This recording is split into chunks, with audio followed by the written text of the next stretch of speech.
Hello friends, welcome to my YouTube channel. आज मैं बात करने के लिए जा रहा हूँ चैप्टर नंबर 1 ट्वेल्थ का इलेक्ट्रिक चार्जेस एंड फील्ड्स।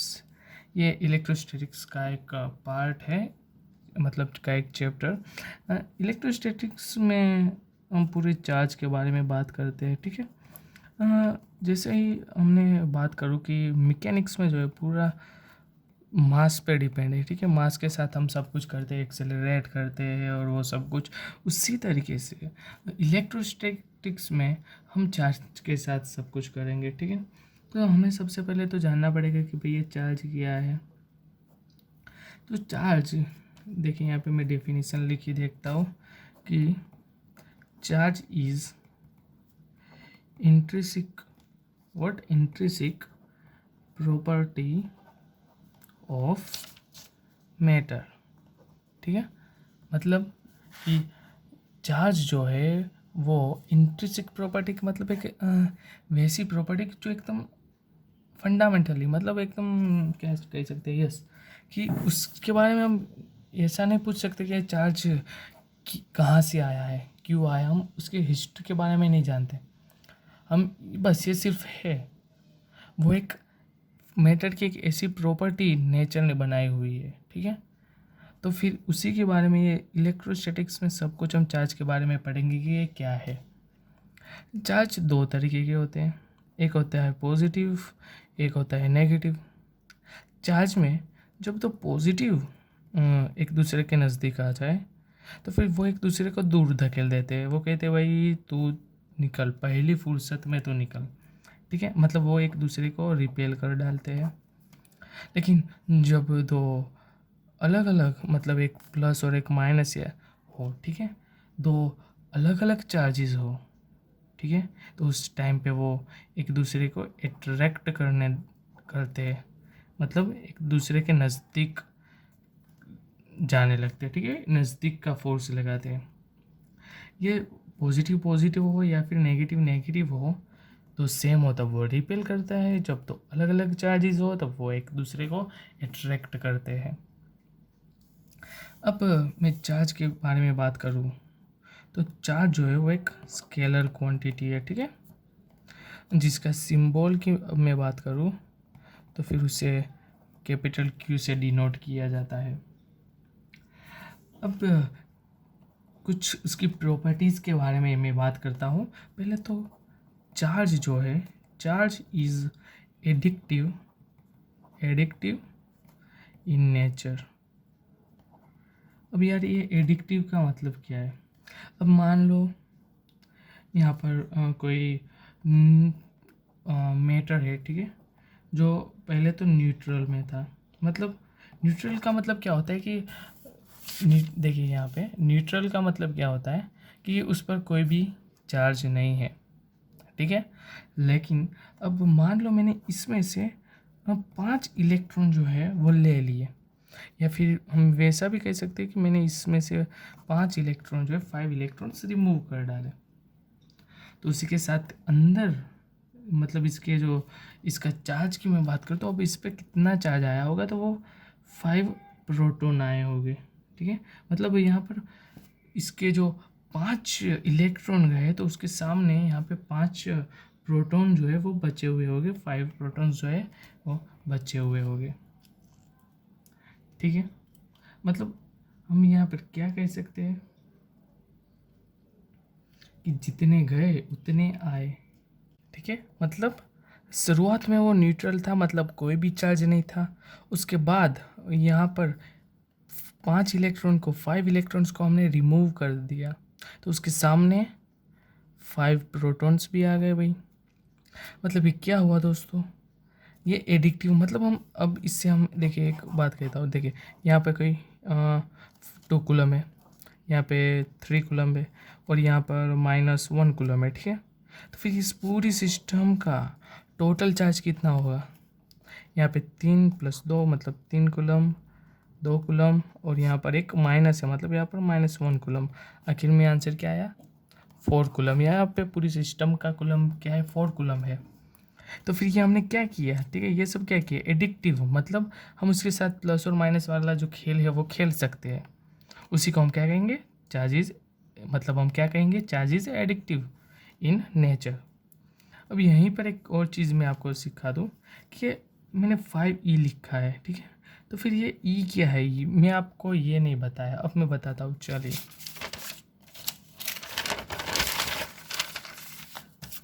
देखिए, E की एक फिक्स वैल्यू है जो है 1.6 10⁻⁻19 कूलम। ई जो है उसे हम एलिमेंट्री चार्ज भी कहते हैं या फिर फंडामेंटल चार्ज भी कहते हैं।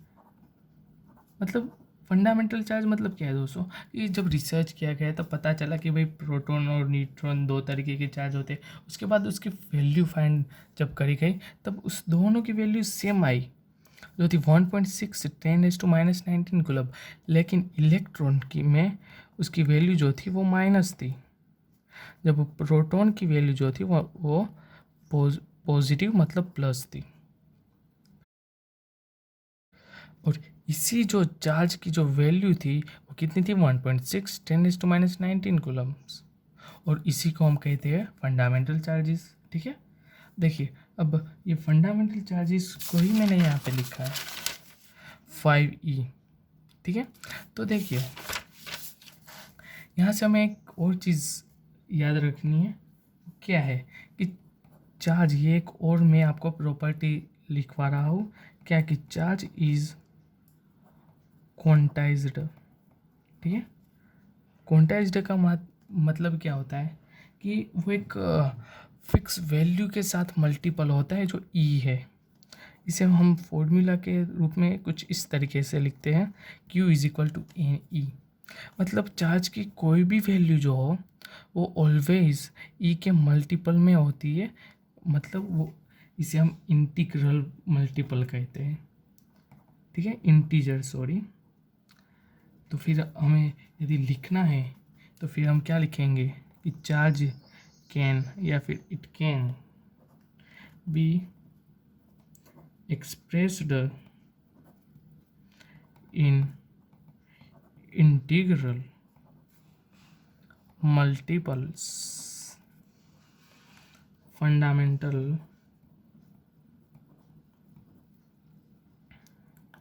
इलेक्ट्रॉनिक्स या फिर इलेक्ट्रॉनिक चार्ज, ठीक है। क्या है कि कोई भी वैल्यू हो चार्ज की, वो ऑलवेज उसके फंडामेंटल चार्ज के इंटीग्रल मल्टीपल में ही होगी, ठीक है। तो अब एक और मैं उसकी प्रॉपर्टी लिखवा देता हूँ, क्या कि चार्ज इज कंजर्व्ड। अब कंजर्व्ड का मतलब क्या है, कंजर्व्ड ऑलरेडी आप चैप्टर 1 में पढ़ ही चुके हैं कि जिसे आप ना डिस्ट्रॉय कर सकते हैं और ना ही जिसे आप क्रिएट कर सकते हैं, उसी को हम कहते हैं कंजर्व्ड। लेकिन यहाँ पे कुछ ये गलत भी होता है। वो किस तरीके से कि मान ले ये कोई सिस्टम है कि जिसके अंदर हमने तीन, हमारे पास कोई भी चार्जेस है, मान लो यहाँ पर 2 कूलम, यहाँ पर 3 कूलम और यहाँ पर है फिर से -1 कूलम। और पता नहीं आफ्टर फ्यू मिनट्स, ठीक है, अचानक ही उसने वक्त बदल दिए, जज्बात बदल दी, ज़िंदगी बदल दी। और जब हम देखते हैं तब हमें कुछ अलग दिखने को मिलता है। मान लो हमें दिखने को मिलता है -3 कूलम, ठीक है, हमें तीसरे का पता नहीं है। तो फिर लेकिन यहाँ पे एक चीज़ फिक्स होगी, क्या कि हमें क्या कहा कि वो डिस्ट्रॉय नहीं हो सकता, लेकिन वो पूरा सही नहीं है। इसको समझने के लिए मैं इसे अच्छे से समझा देता हूँ, क्या कि उसका जो टोटल चार्ज जो है, ठीक है, ऑफ इन आइसोलेटेड सिस्टम, मतलब ये पूरी जो सिस्टम है उसका जो वैल्यू है, चार्ज जो है, वो ऑलवेज कांस्टेंट रहता है, ठीक है। मतलब वो डिस्ट्रॉय या क्रिएट नहीं होता, वो पूरी सिस्टम में सिर्फ एक दूसरे के साथ चला जाता है। इसका कभी एक 2 कूलम में से एक यहाँ पे चला गया, कभी इसके 2 यहाँ पे आ गया, ठीक है।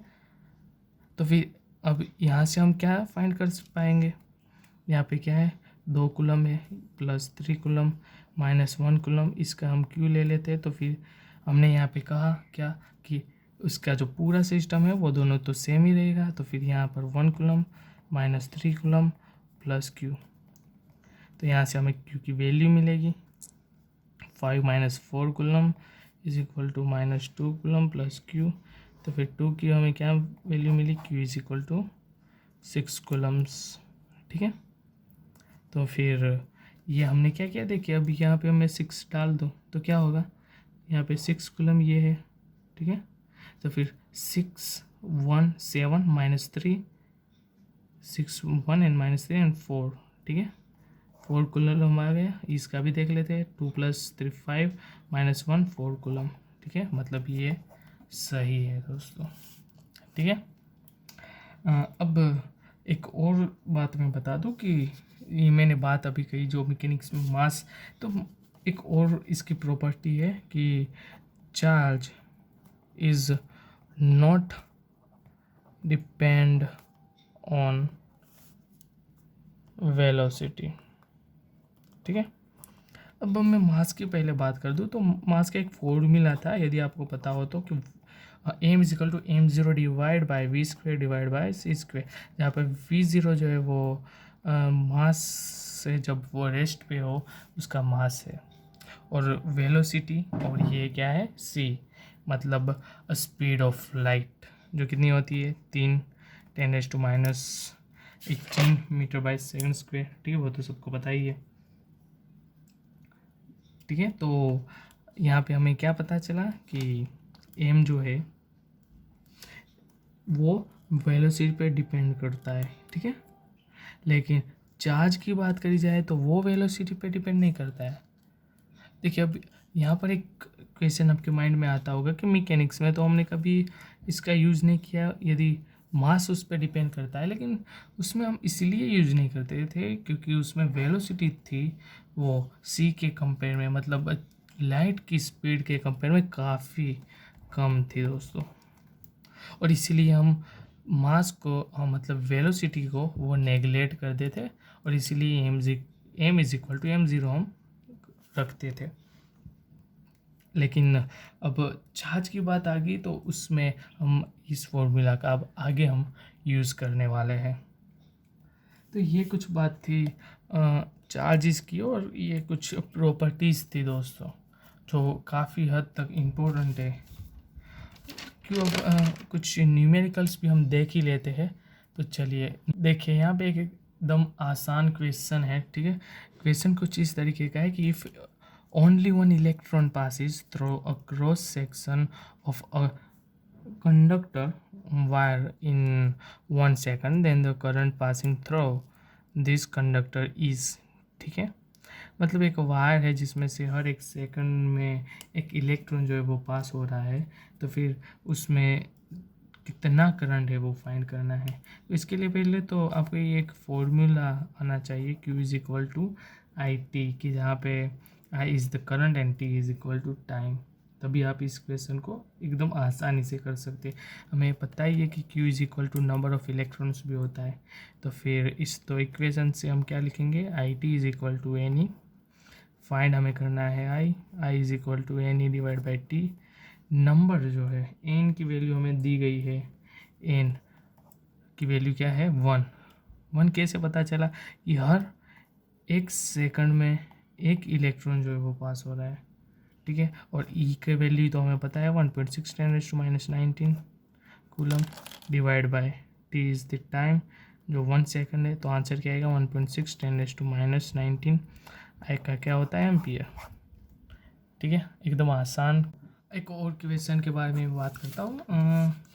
यहाँ पे मान लो कोई एक मेटल की प्लेट है जो न्यूट्रल है। ठीक है, कोई भी चार्ज उस पर नहीं है, तो उसमें से यदि हम 10⁻19 इलेक्ट्रॉन को यदि हम क्या करते हैं रिमूव कर डालें, ठीक है, तो फिर यहाँ पर अब कितने चार्ज बचेंगे। ठीक है, find the value of charge after remove 10⁻19 electrons.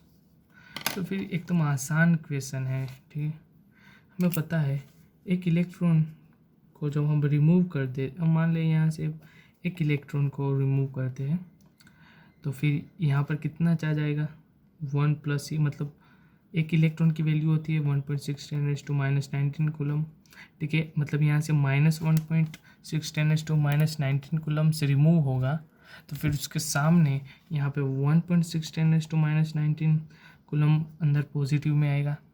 मतलब प्रोटॉन की यहाँ पे चार्ज की वैल्यू पॉजिटिव आएगी, जब माइनस में मतलब इलेक्ट्रॉन जो है वो रिमूव होगा तब अंदर वैल्यू पॉजिटिव वाली आएगी, जो कितनी है, मतलब इससे हम क्या लिखेंगे, 1 इलेक्ट्रॉन पर जब रिमूव होता है तब वहाँ पर चार्ज आता है 1.6 × 10⁻⁹ कूलम।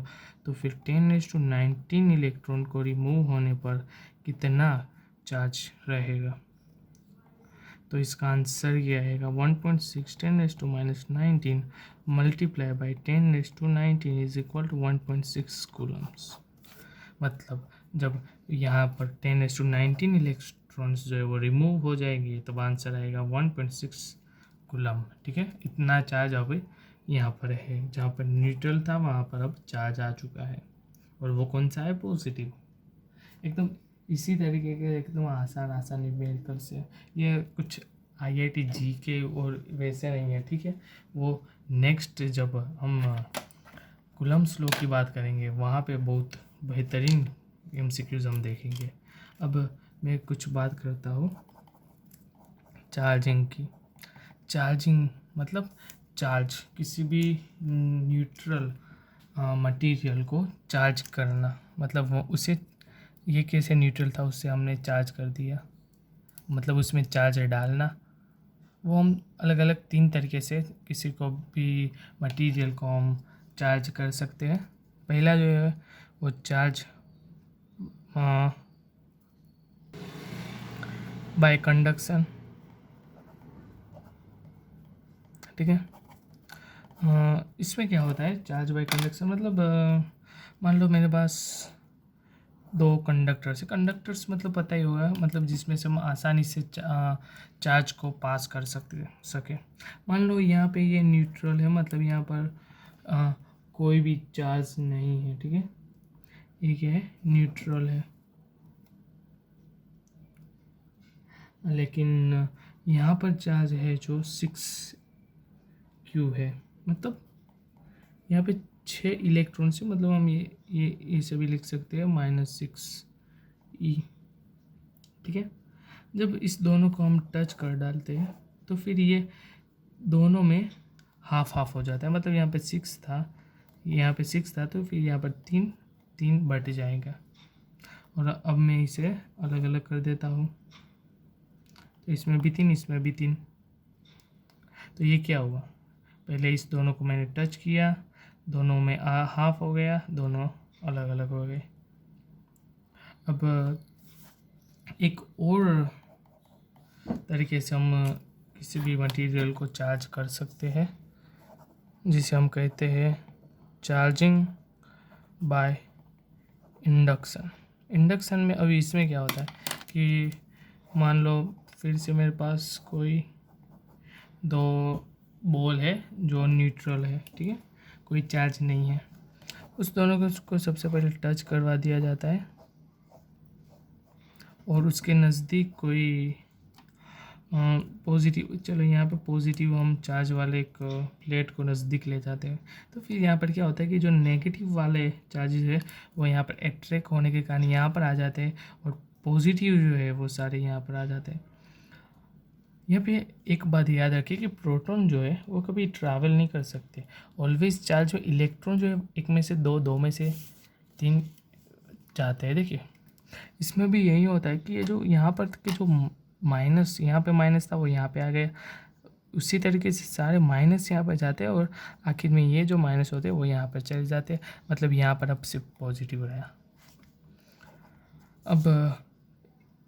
अब यहाँ पर क्या किया जाता है कि इसे नज़दीकी रखा जाता है, इस दोनों को अब अलग कर देते हैं हम, और उसके बाद इससे भी हम अलग कर देते हैं। तो फिर अब यहाँ पर क्या होगा कि यहाँ पर अब दोनों अलग हो गए, इसीलिए अब ये माइनस यहाँ पर नहीं जा पाएगा, और दोनों अलग होने के कारण यहाँ पर पॉजिटिव, यहाँ पे नेगेटिव और यहाँ पर पॉजिटिव चार्ज आ चुके हैं।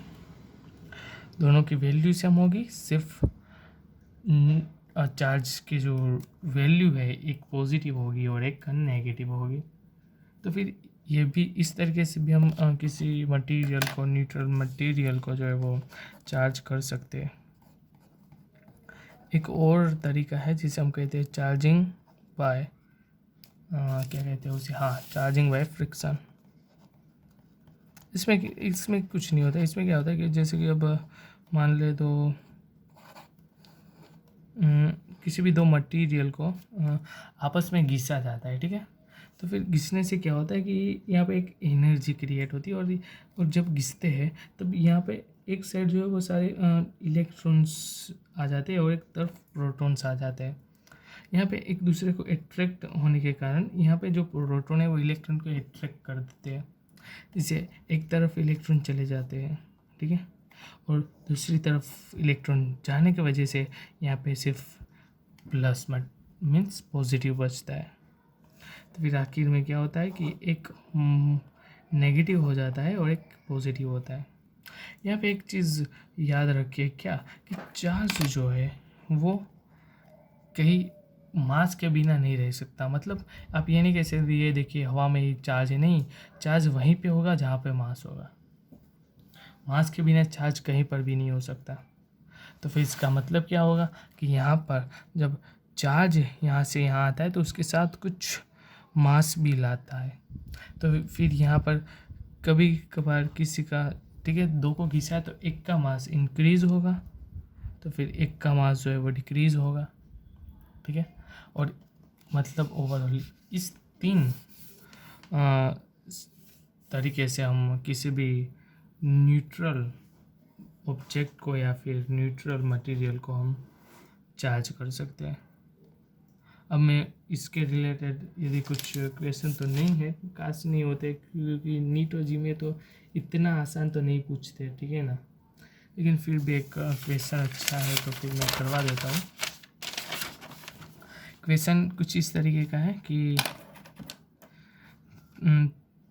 3 बॉल है, ठीक है, मान लो इस ए, बी एंड सी। यहाँ पर ए का क्यू है, बी का भी क्यू है, सी न्यूट्रल है। अब सबसे पहले क्या किया जाता है पहली सिचुएशन में कि ए और सी को जो है वो ज्वाइंट किया जाता है, याद रखिए, ए और सी को। उसके बाद इस दोनों को अलग करके सी और बी को किया जाता है। उसके बाद उस दोनों को अलग कर दिया जाता है, तो उसके बाद सी का चार्ज कितना होगा, ठीक है। एकदम आसान है, देखिए अब इसे हम सॉल्व करते हैं। पहले जब हम इस दोनों को ज्वाइन करेंगे तब यहाँ पे क्यू है, यहाँ पे तो कुछ नहीं है, तो फिर इस दोनों में बट जाएगा क्यू, तो फिर इस दोनों का हाफ हाफ सेम होगा, क्यू बाई टू हो जाएगा। अब इस दोनों को अलग किया गया, यहाँ पर क्यू बाई टू है, यहाँ पर क्यू है। अब बी और सी को जब ज्वाइंट करेंगे तब क्या होगा, यहाँ पे क्यू था, यहाँ पर क्यू बाई टू होगा। अब उस दोनों का सेम आएगा, मतलब 2 को हमने ज्वाइन किया तो फिर डिवाइड बाई 2 कर डालें तो क्या होगा, 2 और 1 3, Q divide by two is equal to 3 क्यू/4, ठीक है। तो फिर यहाँ पर कौन सा चार्ज अब आएगा, यहाँ पर भी 3 क्यू/4 रहा, यहाँ पर भी 3 क्यू/4 रहा।